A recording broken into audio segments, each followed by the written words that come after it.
পৃথিবীর এই বিচিত্র সৌন্দর্যে সৃষ্টিকর্তার অপরূপ সৃষ্টিগুলো মনোমুগ্ধকর। আজ কথা বলবো পৃথিবীর সবথেকে ছোট পাখিটি নিয়ে। পৃথিবীর সবথেকে ছোট পাখিটি হলো হামিংবার্ড।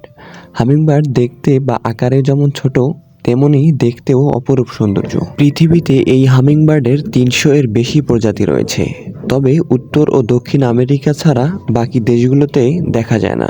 ইংরেজিতে হামিং শব্দের অর্থ গুনগুন করা। এরা ১ সেকেন্ডে এদের ডানা প্রায় ৯০ বার করে নাড়ায়, আর এই ডানা নাড়ানোর সময় তাদের গুনগুন শব্দ হয়, এজন্য এদেরকে হামিংবার্ড বলা হয়।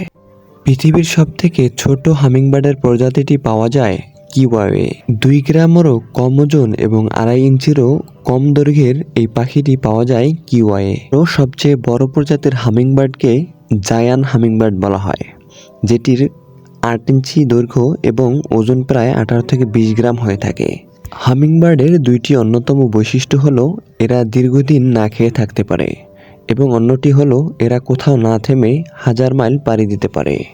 অন্যান্য পাখিরা ডানা মেলে শুধুমাত্র সামনের দিকে এগোতে পারে, কিন্তু হামিংবার্ড ডানা মেলে সামনে, পিছনে, ডানে বামে সব দিকে যেতে পারে। অন্যান্য পাখির মতো এরা হাঁটতে পারে না এবং বেশি সময়ও দাঁড়ায় থাকতে পারে না। হামিংবার্ড সাধারণত বিভিন্ন ফুল থেকে মধু সংগ্রহ করে খেয়ে থাকে। ফুল থেকে এদের দূরত্ব বজায় রাখে। যেহেতু এদের ঠোঁট লম্বা হয়, সুতরাং এরা ফুলের ভিতরে ঠোঁট ঢুকিয়ে মধু সংগ্রহ করে। বেশিরভাগ পাখি লাল রঙের ফুল থেকে মধু সংগ্রহ করে থাকে।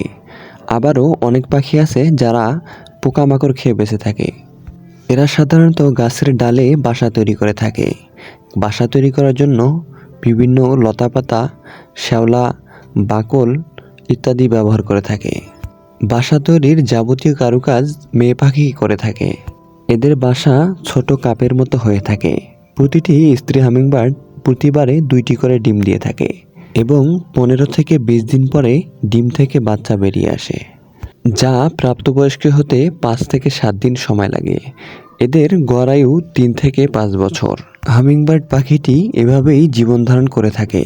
তো আজকে পর্যন্তই। সবাই ভালো থাকবেন। আসসালামু আলাইকুম রহমতুল্লাহ।